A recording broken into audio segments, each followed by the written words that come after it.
It's a pretty powerful word, huh? Yeah. Hey, I'm Amy. Hi, Julie. I hope I didn't look that lost, did I? No, not at all. I'm one of the Relay committee members, and we really try to meet as many people at the event as we can. This is my second time at Relay. I was just looking a bit worried, thinking about when my mom was diagnosed with colon cancer. It seemed like that was all we had to hang on to. When my dad was diagnosed with prostate cancer, we held on to hope every day.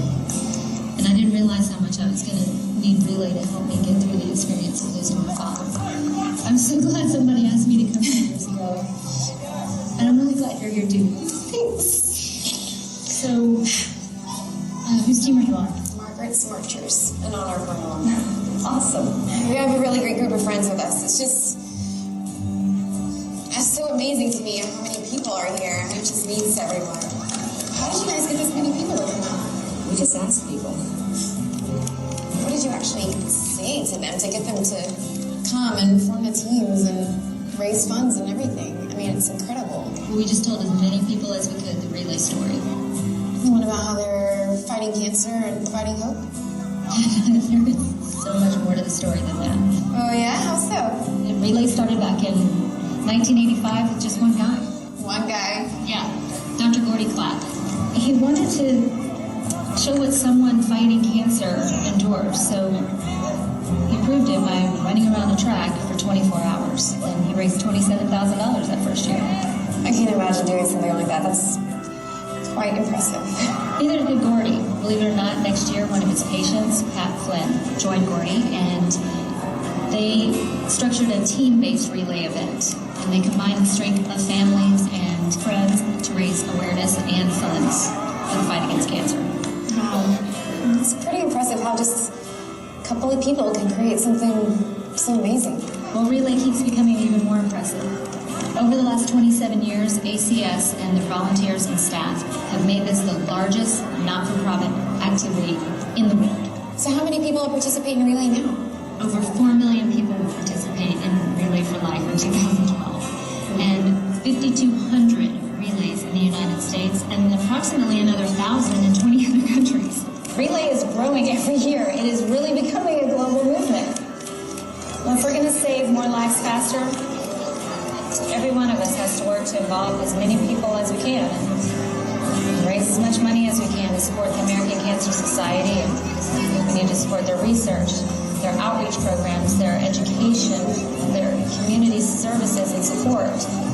We don't apologize for what we call our passionate aggression to end this disease. We ask others to join Relay to make contributions to the American Cancer Society, and we need people like you. And you. We're fighting to save more lives faster. That's how you got all these people here? You just told them the story and asked them to come? Yeah, and we made sure they knew the Relay story so they could ask someone to join them.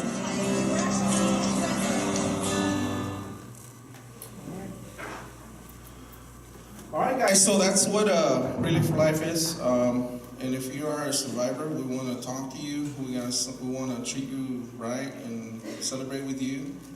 And if you're going through cancer, we want to know that too. And if you have anybody that needs to be remembered, we want to talk to you too, because we're here to support you and pray for you. With that said, there's a chair right there, and I'm calling the Holy Spirit to be here, because when he came around, he came into a mess. So sometimes, a community of cancer is, it's messy. And sometimes comedy is messy too, but he's going to be here enjoying a great comedy show and celebrating the lives of our brothers and sisters that are going to be doing comedy tonight. So more power to you guys. You guys have been prayed for. And without further ado, I want to introduce TK, the Cookie Baker. He's going to take over the floor here.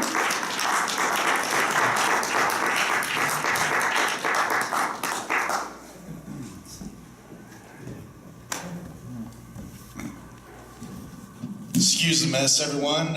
They stole the clothes out of my own closet, everyone. Did you guys see this? You see this? this is our stage tonight. No, it's actually supposed to be a theme. Did everyone see the posters out there in the past couple of months about spring cleaning? Yeah? Everyone seen the posters? You guys are on Facebook or Twitter or any of those Instagram photos. I'm sure you've seen that. So, no, I do not wear green colored underwear. No. I don't know who that would fit, but definitely not me. Yeah, I'm going to leave that right there because that might be a child's. And it could get really weird if somebody finds children's underwear on me. I'm just saying. It could get a little weird. I know there's some adults out there going, what's this guy talking about? Children's underwear. Now, I can talk about children's underwear because, guess what? I'm finally going to be a father. Yes, what? No, I promise you none of these clothes belong to me. My wife should be on her way soon, waddling through that door, because it'd be really cool tonight if we laugh loud enough, and I promise you, if this crowd gets loud enough, if our comedians tonight make you laugh loud enough, she might go into labor tonight. I'm just saying. We're on baby watch. We are on baby watch in my family, and it's our first, and so a little daughter should be coming soon. So again, round of applause. I can't wait to be a parent. I see a lot of people are parents out there. Some of our fellow comedians tonight are parents, so I take a lot of advice at the end of the show. If you want to give me some, that'd be great. I definitely would love to hear about what it's like to become a dad, because I have no idea what I'm doing. I have babysat a lot. I'm sure some of you probably went through those stages of your teenage and college life, where like, hey, make a little money, babysit, and then give the kids back to the owners, and you're like, all right. Well, I kind of can't give this daughter back because I got to kind of go home with the mother. So, yeah, that's not going to work tonight. Just as a reminder, folks, tonight's comedy, it's going to be as clean as we possibly can be. And then when it gets a little dirty, the greatest thing ever is we get to ask for forgiveness, right, Pastor? Yes. Right there. Never in my whole life have I performed for the most important crowd of all. Not you, it's that. It's like, that's important to me. I'm a big Christian believer myself. I've been allowed to be baptized. Yes, I was allowed to, because I was like 30 days old. I don't know how old I was. My parents did the right thing and dunked me in some water by a priest, and so this has been blessed. It's a good thing, because I've had a really crazy life thereafter. But it was a good thing that I was already baptized, right? Because every other sin thereafter gets forgiven. She's like, I don't know what he's talking about. I don't know. I don't commit sins. I'm going to pick on everyone tonight. Don't worry. There's somebody in this crowd I'm really going to pick on, because I'm a big sports fan. And if any of you are sports fans, you're going to see a lot of me tonight, because I'm the host tonight. Going to be bringing up about 3 or 4 different comics tonight, and if you're a sports fan, you're going to love me or you're going to hate me by the end of this night. And that's okay. That's okay, because we're performing for free. We're giving our time to you. It's a very generous thing. It's a holy thing, right? Pastor, I'm going to go to him for every time I get permission. If he says no, then I'm going to move to the next show and go, that wasn't funny, sir. I'm kind of like a cat. I get 9 lives that way tonight. So I'm on two good jokes so far. I got 7 more. All right. This first comic tonight, he's young, he's vibrant, he's very youthful, very joyful. It was great meeting him tonight for the first time, but his background and his history is actually more impressive than probably any of the comics on the lineup tonight, because this gentleman has been starting comedy at a younger age than both Anna, both myself, both your headliner Lonnie tonight. And it's a real great honor to share a stage with such a young gentleman, kind of learning the ranks. And tonight he comes before you to perform, but this is not his very first show ever. He's been performing all throughout the valley. He reigns from the great town of Carruthers. I love how you're after that, because I used the word great in front of the town. That was good. Sorry, Austin, I guess you're not really that great of a town. They already caught on to that sarcasm. It was good.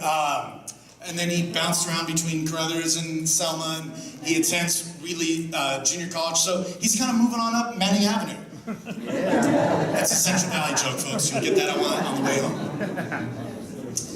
This man, after tonight, he gets ready in June to be a part of a big Texas competition. I say big because Texas is the biggest state in the United States, and so without further ado, your opener tonight. Everyone, put your hands together. You got Austin. Come to the stage, everybody.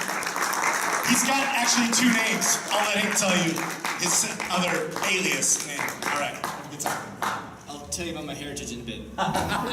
Hold this for me, God. Okay, so some of you guys might be wondering, how in the world did they manage to get the kid from Sandlot to do comedy for you? I'm not him. Okay, the first time I ever went to Five Guys, the infamous burger place, delicious by the way, the cash register lady says, "You know, you look a lot like the kid from Sandlot." Great, now I have to use the Sandlot joke for my act, because the random Five Guys cashier lady says I look like the kid from Sandlot. I hope he does comedy, because then I can go meet with him and compete. Just Sandlot kid versus kid who looks like Sandlot kid. Battle of not Sandlot kid. This is my first big show, so I'm a little nervous. The funny thing about me, when I'm nervous, I do one of 2 things. I'll either just scratch my arm like crazy and just get random rashes. Kind of hard to do, because I'm in a suit. Under this suit is a long t-shirt. I'm just layered upon layered of fancy. Oh, waist up fancy, waist down teenager. Gotta go for the Converse, gotta go for the Converse. So when I'm nervous, I'll do those scratchy arms and all that, or on some rare occasions, I will develop out of nowhere, don't know where this came from, a British accent. Don't know why, don't know how, but during my graduation, I thought I lost my graduation cap. So I would just walk around my house the whole entire time, and basically this outfit just, oh my, oh dear. Where is it? Is it here? Is it there? Oh no. Until my cousin got home. Now my cousin, from my dad's side of the family, my dad's side of the family is those happy, rich, white rednecks in clothes. Basically, that's all you need to know about him. He is some weird mix of Californian skater and redneck. And he has that weird mix of accents too, because he talks like a skater, but he'll still be throwing in southern lingo with a southern accent. And when I'm ever with them, you kind of hear it happening right now too, I'm gonna say that right now, my voice gets southern. I don't know why. My Aunt Connie's in the audience right now, and she's from Georgia. Half the time I'm talking to her, my voice starts to sound like her. And I don't like it. I am not southern. My family isn't southern, but we all talk like it. I'm gonna move on so I can lose his accent. Give me a couple sentences. There it goes. There we go. California. California. Montana. Dang it. It's the accents. I don't understand it because, like I said, dad's side of the family, they're northern. They're from the northern states, but they talk southern. I guess that's a national thing, but that's not even the worst part of it. I failed my driving test 3 times. 3 times in a row. The first 2, I went to completely different DMVs. I got more or less the same guy. Short, balding, fat Mexican guy with glasses is complete total stick in the mud. This guy had the personality equivalent. How can I explain this? The guy was terrible. He was basically a badger. That's how I can explain this person. He was just a badger. He's the kind of guy who you know you're going to fail if you get him as an instructor. Out of the bat. He failed the girl in front of me just instantly because she failed to signal correctly once. He's like, nope, gone. Saw this, I'm like, oh no, I'm already failed. Already failed. The first guy was bad, but it wasn't that bad, because at the end of it, I failed, sure, but he gave me pointers. The second guy at the Clovis DMV, so much worse. He even said straight up, I'm not going to give you instructions, you have to study the road. Then why are you in the car? Why do I need an instructor if you're not going to instruct me? Just put a computer, attach it to my car, and the computer will say, turn left here. Merge right. Merge left. Get out! If you're not going to instruct me, get out of my car. When the test was over, he slammed my car door. So I'm sitting there, yeah, failed. I'm like, oh, but I'm over it. Until that, you failed. Excuse me? I failed, but is the slamming the door necessary? If I was a bad driver and it was some sort of danger. Yeah, I understand. You were scared. Slam. No. I was a good driver. I'm still a good driver, minus the 2 car accidents one day. I am a good driver. And this guy slams my car door and more or less stomps away. And when my grandma saw him, she already knew. Oh, he failed. We already knew. Seeing the guy walk out, we're like, oh, Austin failed. The third time, though, the third driving test, I had a nice person. I was like, oh, sweet, I'm going to pass this time. No. Apparently, I turned into a bike lane without looking properly, even though I did, and they classify that as a dangerous maneuver. So it's automatic fail for no cars anywhere. Not looking enough.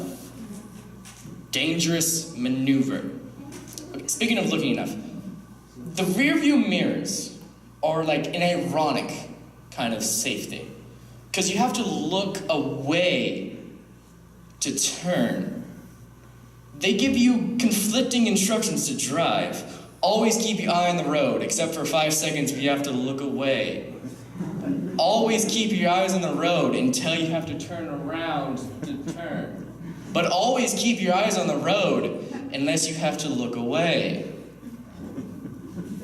So how do I keep my eyes on the road at all times and look away at the same time in order to properly turn when I need to always look ahead? And then there's the sun visor. And depending on the kind of car you have and the kind of person you have, the sun visor gives you the option of blinding sunlight or blocking out your window. So you can either attempt to adjust to the sunlight stabbing your eyes as you're driving down the street for miles, or not seeing the street at all. Safety. American safety, folks. I don't get cars. Because my kind of car is like that. I drive a little Hyundai Elantra. It's small. I love the car, except the whole 2 car accidents in one day. It was on the day of a talent show, too. I won the talent show. It was car accident, talent show, car accident. Not my best day. And this little car, great. But you know Hyundai Elantras, and it's silver. So finding it is such a pain, because it's... That one? No. That one's it. The rims are shiny. That's basically the only way I can tell which car is mine, is because the rims are nice and shiny. Since I'm opening up for Lonnie, and most of you know Lonnie, he's a prop guy. I also have a prop. I'm doing a little magic show for you guys. This is a Pringles can. Ma'am, please confirm there are actual Pringles in here? Oh yeah, don't push that. Now, how many of you know how hard it is to actually reach inside a Pringles can? It's near to impossible, right? Whole hand. Whole hand in this Pringles can. I swear, I'm the chosen one, because people always complain. I can never reach inside a Pringles can. This is my whole hand inside this tube of Pringles. I must be magic. Because don't try and get me to do that with the Lay's one, though. That will cut up my hand. I don't get why Lay's has to have those hard plastic ones with such a sharp ring around it.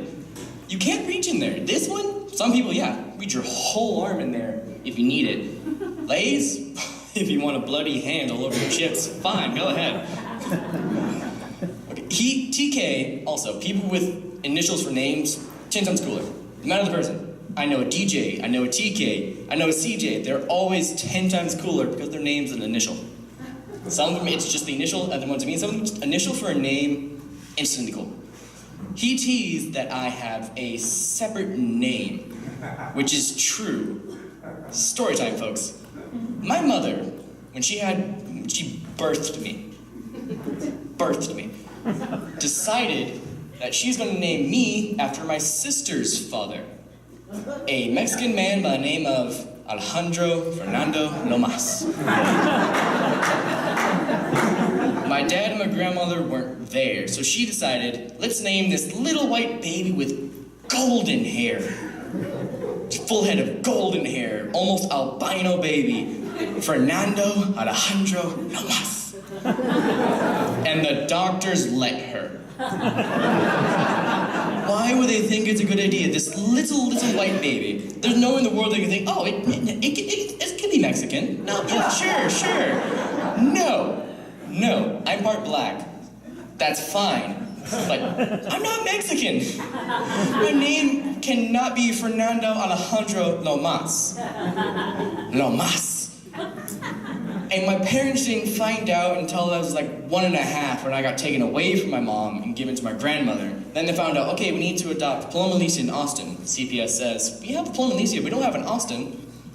He's right there. Oh, that's not Austin, that's Fernando. That's what? And then there's a long story about how they had to go through a bunch of court to change my name to Austin. Now I have a lot of paperwork, my name is still Fernando, and getting a passport's going to be a pain. Because I'm going to have to explain, oh yeah, my name is Fernando, but technically now it's Austin. No, yeah, it's Fernando. Yes. Yeah, Fernando. I don't believe it either, but it's true. I swear, one of these days I can go ahead and get away with crimes by just putting on a fake mustache, spray tan, and a full-on outfit, just getting on an accent, be Fernando. Be an infamous crime lord Fernando Alejandro Lomas. Infamous throughout Fresno. Police gonna try and find this Mexican guy. It's just this little white kid walking around the street. Try and find me. Be in the news saying, have you seen this person? People see, hey, it looks like Austin. Austin's not that tan. Austin is pale white. And he doesn't have a mustache. Austin's blonde. He has black hair. That can't be Austin. Yeah, no way this is not me, guys. He's very handsome, though. He seems like a cool guy. I'd hang out with him. But he's a serial killer. I don't care. He looked cool. I'd hang out with him. That would probably be my downfall. Because people know me like, wait a minute. How do you know he's cool? The mustache?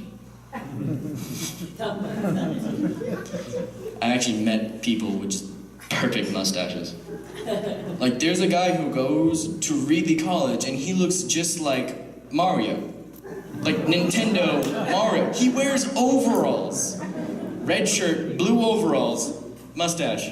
Perfect. The hair, he just doesn't have a hat. For Halloween, he dressed as Luigi. He saw an opportunity and he took it. I've no idea how long I've been up here, but I feel like I've been going on a while now. I'm pretty sure a couple of you have seen this wristband. No, I'm not from the hospital. No, I have not escaped from an insane asylum. I was just from a church. What kind of church has wristbands? Don't ask. We ran an all-nighter, and they just had this for identification. My best friend, who had 9. My number is 6, and he had 9. The odds of that are just insane.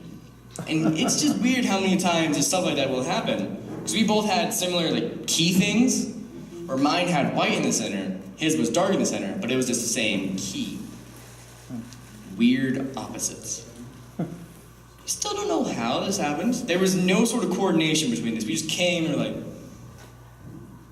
hey, one of us is going to have to go home. I think you. We stayed.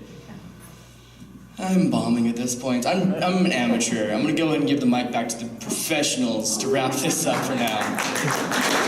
Thank you, guys.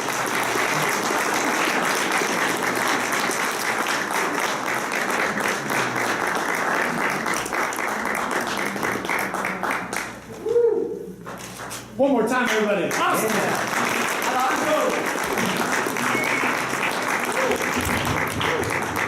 Making things.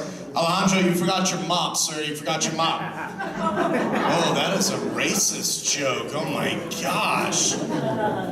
White people mop too, everyone. So don't just think it was an Alejandro joke. This could get really weird in here. There's only Cliff, Lonnie, Austin, and I, and one guy, but he's got his head down. I don't know.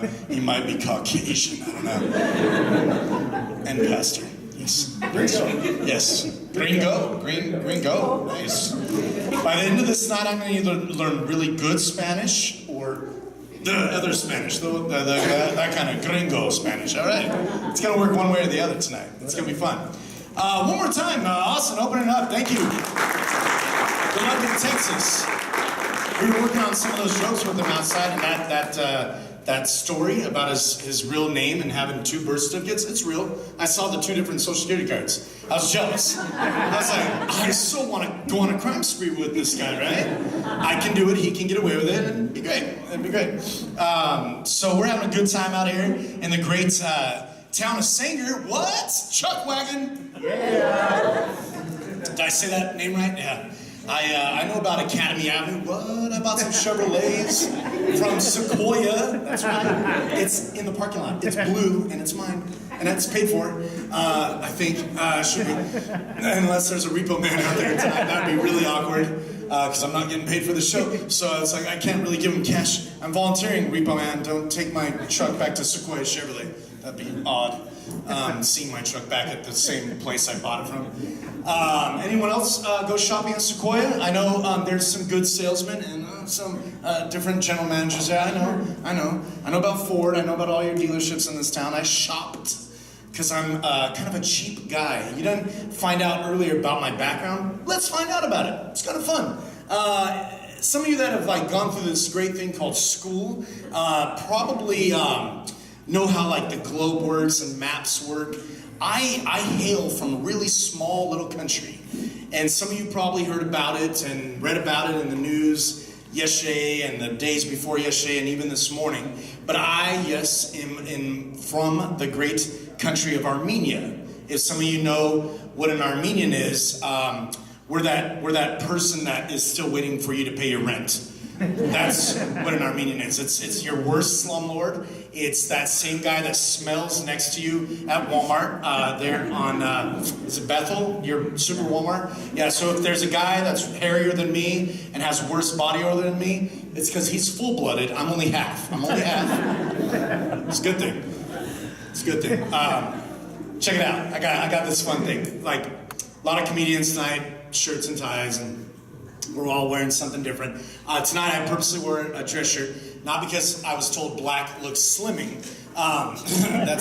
That's a personal joke on myself, because I thought this would make me look skinny, and then my wife's here, she goes, "You wore that?" And I was like, "Sweetie, you didn't have the other shirt ironed, so I just wore this." But check this out. This from the front looks decent, right? But from the side, I look like I'm the pregnant one in the family, right? But as I told you, I'm half Armenian and half something else. So check it out. So I'm half Armenian and I'm half, that's the hairy side, and then I'm white, and that's the white side. Got that? That's good. Did I show a nipple? I'm sorry. Any minors? You're a minor. I had my nipples covered. It's all right. Oh, she's a minor. Yep, it's okay. It's not a striptease. Just so you know about my ethnicity, in case you haven't gotten to 8th grade yet and know where Armenia's at. We are a landlocked country, folks. And when I say landlocked, I say there's no other country we can swim to. That's a Mexico joke, folks. Get it? You'll get it. Yeah. Is he being racist again? No, I'm being prejudiced against my own people. We're so landlocked. You got to understand. You heard about Turkey and Iran and Georgia. It's okay. We're not those countries. I promise, Pastor, we are not going to blow this building up tonight. I'm not that kind of Middle Eastern. Is that too low? Is that a low joke? Is there Middle Easterns here besides myself? No? I'm the only one? This guy in the glass he doesn't know that I own all the 7-Elevens here. Get that man off stage. He is not welcome at my gas station no more. I see you, sir, with those sunglasses on. I told you I can pick on everybody tonight. Our next comedian, she will probably pick on me, and then she'll pick on Lonnie, and then she'll pick on Austin, and then she'll probably pick on the crowd, because over half the crowd is here waiting to see this next comedian. She and I have been performing comedy for probably a good 5.5 years. And because of that, and even longer, we developed a great friendship thanks to a very wonderful couple that's in the crowd tonight. And if it wasn't for that couple that brought myself, brought our fellow friend Joe Simons, Daniel Eachis, Cliff Hall, and I believe LonniePelly together in shows in the past, if it wasn't for shows in the past that I've done with this woman, we wouldn't be able to be friends today outside of comedy. And tonight, it's a real honor that Lonnie invited me, and then I invited Anna to be a part of this lineup. And tonight, you're in for a treat. So if you're from Sanger, this is the person you've been waiting for. And if you are not from Sanger and you know about this comedian, you're in for a real treat tonight. She comes to you for the very first time ever, performing in her hometown. You better get loud. It's the one, the only, Anna Martinez. Alan, everybody!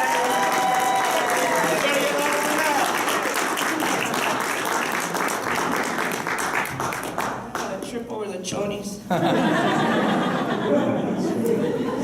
Sorry, I'm cleaning. The toilet paper I thought was going to trip Austin a little while ago. Because I would be the one to fall. I would. I already know. Thank you, Lonnie and TK for inviting me, and Grace Community Church for having this. And Oscar was a big help as well. And all the volunteers in the back, can you give them a round of applause?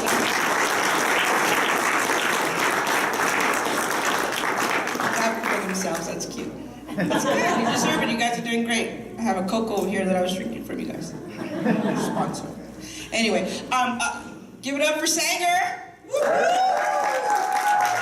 like the greatest community. I love Sanger. I moved to Fresno when I got married, and I quickly moved back because I don't like Fresno. I like Sanger. We have a great mayor, right? Speaks better Spanish.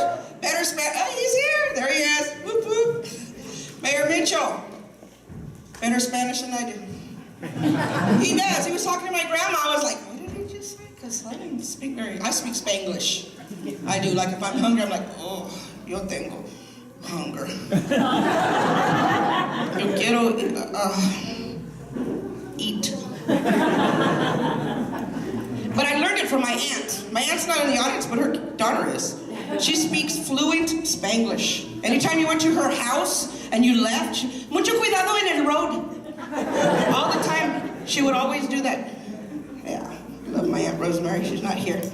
But we also, for being a good community, we have a Walmart. Whoop, whoop, Walmart. Not just any Walmart. Super Walmart. 24-hour Walmart. Because sometimes we might wake up in the middle of the night and want something. Hasn't happened to me yet. But I'm ready because Walmart's there. But I love Walmart. I just had a birthday last month. 49 years old. Clap, you can clap. One more before I hit half a century. Yeah, 49. 49, I have discovered, is where you start, I'm not doing it on purpose, but like noises come out of my mouth, thank God my mouth, not anywhere else, but come out of my mouth without me wanting them to. I'll give you an example. Excuse me, can I sit there for a minute? I don't want to disrupt Jesus.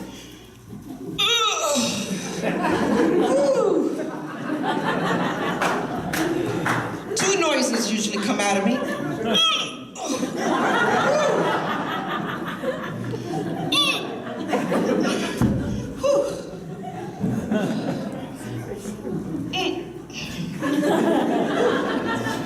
Am I alone? You guys make that noise? You guys are laughing like you guys can relate. My mom does that too.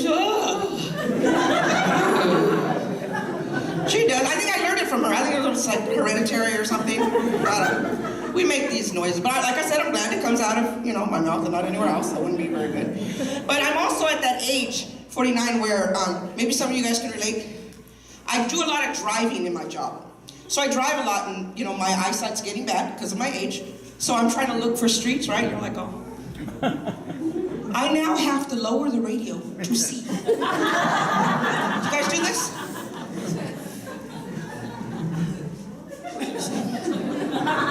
Oh, there it is. Then I can put the radio back up. You guys do this? I don't know how lowering the radio makes me see any better. And I'm like, why did I just lower the radio? I don't know why I did that. Somebody asked me when I told them I was 49. You all right? They can relate. I know they do it too. They're like, you do that. Somebody asked me when I turned 49 if I had plastic surgery, because I don't look like I'm 49, I guess. I don't know. Really? Plastic surgery? Really? Me? Like, I intentionally said, you know what? I want another chin. And you see it? It looks really good. Looks really good. I'm gonna do this right now. If I get my phone to work. When you do selfies. You can really see my double chin when you do selfies. You guys gonna smile? Smile! So I'm like, everybody's all going like, you can really see it. Double chin. Yeah, that's awful. Anyway, so I do not have any cosmetic surgery. You guys do selfies? Come on, I know some of you guys are my friends on Facebook. I see your selfies. There you go, queen of selfie. No, my niece has her beat. My niece came to me yesterday. Her parents brought her a brand new phone. She goes, Tia, it does 10,000 selfies. 10,000 selfies. She's selfish. She is. I think as a community we've gotten that way. But not just us, a lot of places. So, I don't know. I don't like to do selfies too much. But kids are spoiled though, aren't they? You think kids are spoiled nowadays? Because we didn't do that when we were kids. Of course, we didn't have that kind of phone. But we had that, what is that? The little red box that you just kind of like, Etch-a-Sketch. That was cool, right? We had Etch-a-Sketch. I knew how to learn to make stairs. I was the best stair. See, I look later in the back, like, I bet you I could beat you. No, you're the bomb? All right, I'll give. No, but kids are spoiled. My nephew, when he was 10, he came to me and says, Tia, the tooth fairy gave me 20 bucks. 20 bucks? Really? I was mad. His tooth fairy owes me 25. What's up with that? And I was mad because when my daughter, her baby teeth, she had to have 2 of them pulled because the grown-up teeth, I don't know, the other teeth are coming out, the permanent teeth were coming out, and so the dentist pulled the 2, and he put them, and he sent them home in a little tiny container and a note to the tooth fairy. How's he gonna do that to me? I'm a single mom. I don't get no help from their father, the government, anybody. I provide for my kids, and he's gonna hurt me like that? By sending me that? I was thinking, oh good, I don't worry about the tooth fairy, because I don't know what they do with the extra teeth that they pull. That's kind of gross to even think that, but he sent them home. I didn't want them, they were ugly. They had the root. And she put them under her pillow. And she was mad the next day when no money was under her pillow. I had to tell her the truth. Tooth fairy doesn't come to the 1st or the 15th. We have the poor tooth fairy at our house. I had to do that. But they're spoiled. Being 49, a lot of my body has changed. It's harder to lose weight. I've been trying to lose some weight. Went to the doctor, wrote it down right here. He gave me my BMI. Who knows what a BMI is? Body, not bowel movement indicator. Body mass index. I am, wrote it all down. If you're from a certain, he said I was obese, first of all. Me. Obese. I mean, I know I'm fat, but obese? Nobody wants to be obese. Told me I was obese. Hurt my feelings, but I was okay. What the heck? I'm sorry, that was just staring at me.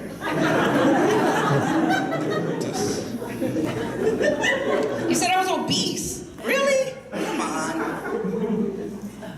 But I was looking at the chart. I had a chart on the wall. I wrote it down because I wanted to see. I wanted to feel better. I'm all about positivity and self-esteem, so I always try to feel better. According to the chart, if you're a certain number to a certain number, you're underweight. And then you go to, from underweight, you go to normal. Then you go to overweight. Then you go to obese. And then you go to morbidly obese. I wasn't morbidly obese, but I was obese. Or am obese. But the number was like on the low end that makes you qualify to be obese. So I'm like a skinny obese. Like a skinny obese.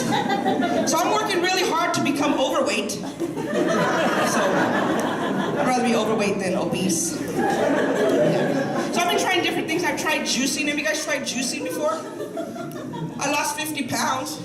Not at all at one time. Come on, don't be crazy. I lost 5 and then I gained 6. Then I lost like 8 and I gained 9. But if you add up all that weight loss, it comes to about 50 pounds. I'm trying to be positive. Trying to be positive. Tried the juicy. This started way from childbirth. I was a preemie. I weighed the lowest out of all my siblings. I now weigh the most. I was a preemie. I came out early because I was hungry. Started. My mom told me. She fed me right away. and hasn't stopped since. But I tried a lot of things. I tried, any guys try like Jenny Craig or Nutrisystems? We don't have any in Sanger, so I had to drive to Fresno, Clovis area. You know, I have mixed feelings about that. It didn't work for me. It didn't work for me. Because how are you going to give a fat girl a week's worth of dessert? And then I had to drive from Fresno to Sanger to home in Sanger. Those desserts were gone. I got hungry on the way home. So I don't know who came up with that one. Crazy. And you guys got skinny friends? If you're overweight, you got skinny friends always trying to give you advice how to lose weight? She's laughing. Do you do? I do. I have a lot of skinny friends. They're always telling me things. You should go to the gym. Get a gym membership. I did. I didn't know I had to go. But I got a gym membership. I ended up going. I hated gyms. I fight with everybody because all the skinny people are on the machines. I'm like, I only need it for 5 minutes because that's like a pee break for you. Some of these people are on there for 45 minutes. 45 minutes on a machine, are you kidding me? I would pass out. 5 minutes. Give me 5 minutes, go to the bathroom, come right back, you can have it back. So I hated going to the gym, so I actually have a gym in my house.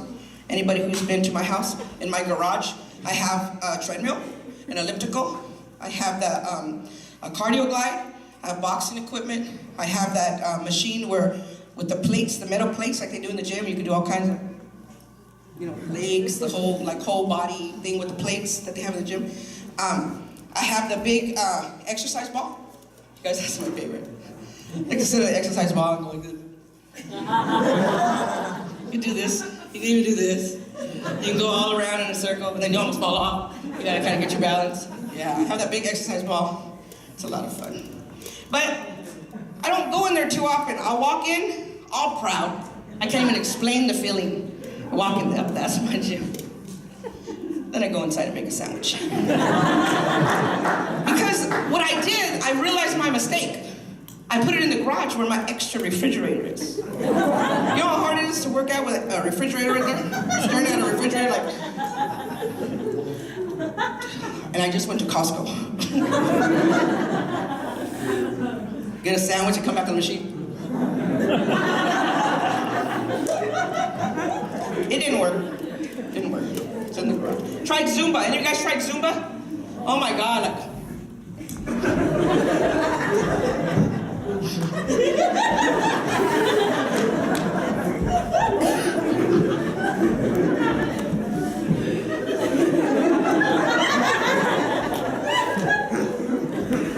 I know I don't look as graceful as they do, but I tried it. All it is like aerobics to Mexican music, right? That's all it is. And every time I did the Zumba, I'd go through a drive-thru because I was hungry. Working out makes me hungry. I'm breathing heavy. You know you're fat when you can't even tell a joke without breathing heavy. I need a minute. It's hard. It's hard to do that because you're moving around a lot. Zumba, I remember, it reminds me, you guys remember back in the day when aerobics was, oh my God, I'm so, it was all that stuff. When aerobics was in, and like at 6 o'clock in the morning, they'd have these ladies in the spandex and they're doing their aerobics and all this other stuff. Me and my mom would sit there, my mom would have a coffee, and I don't drink coffee, but I'd be there, we're watching. Do we have any donuts? We're eating donuts watching the workouts, really. We used to do that all the time. Then I have some other challenges when it comes to my weight and my age. Taking a shower, it's a chore. It's like exercise when you're my size. It's like, oh, washing. Then you gotta shave your legs. Oh. Making those noises again.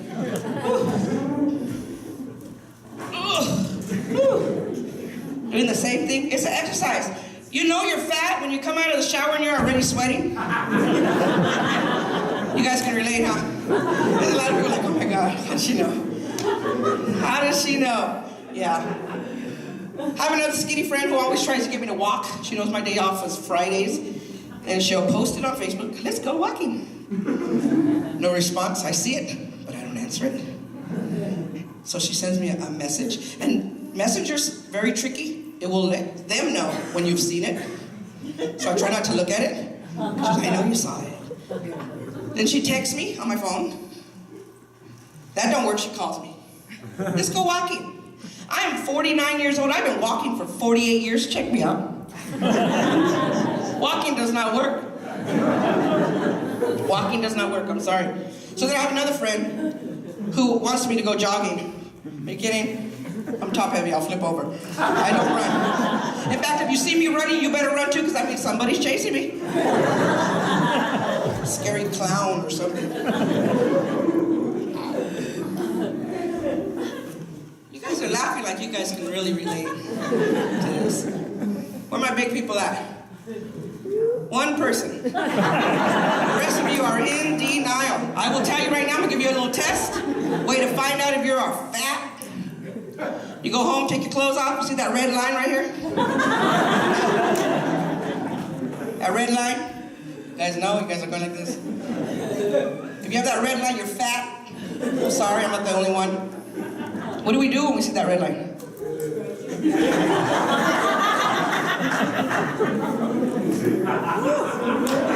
Doesn't that feel good? I think I stay fat because of that red line. I don't want that feeling to go away. That just feels good. Red line. As I'm older now, I also now have to carry, what are those, antibacterial wipes when I go to the public bathroom. No, not because of me. But I gotta wipe the seat. Because I no longer have the thighs to hover over it.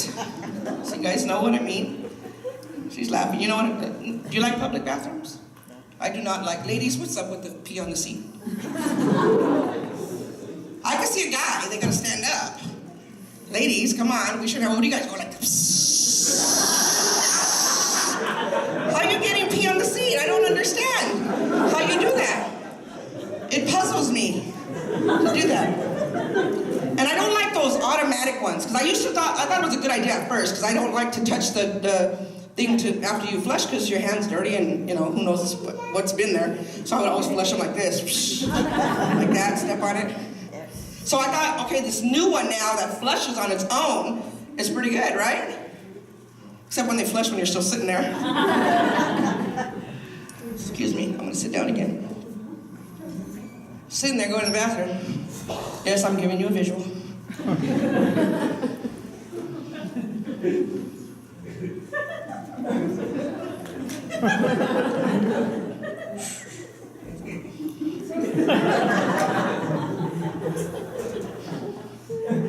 Shh. I wasn't finished. And now your backside's all wet, right? How you gonna dry it? You gotta do like airbrush stuff, like get all the little wet stuff off of you, because then you're gonna really look awful.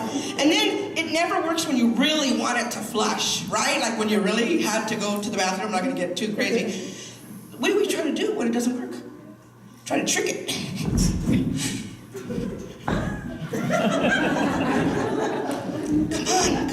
Come on. I did it at Walmart once. Come on,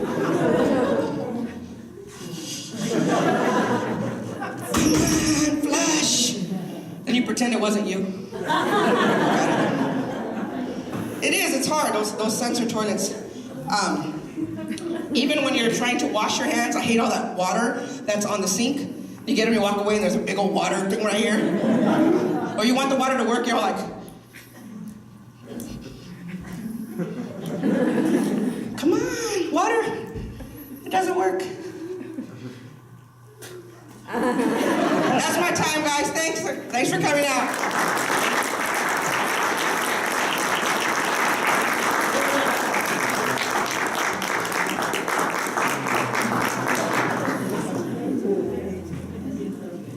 One more time, everybody. Martinez, Alan, everybody.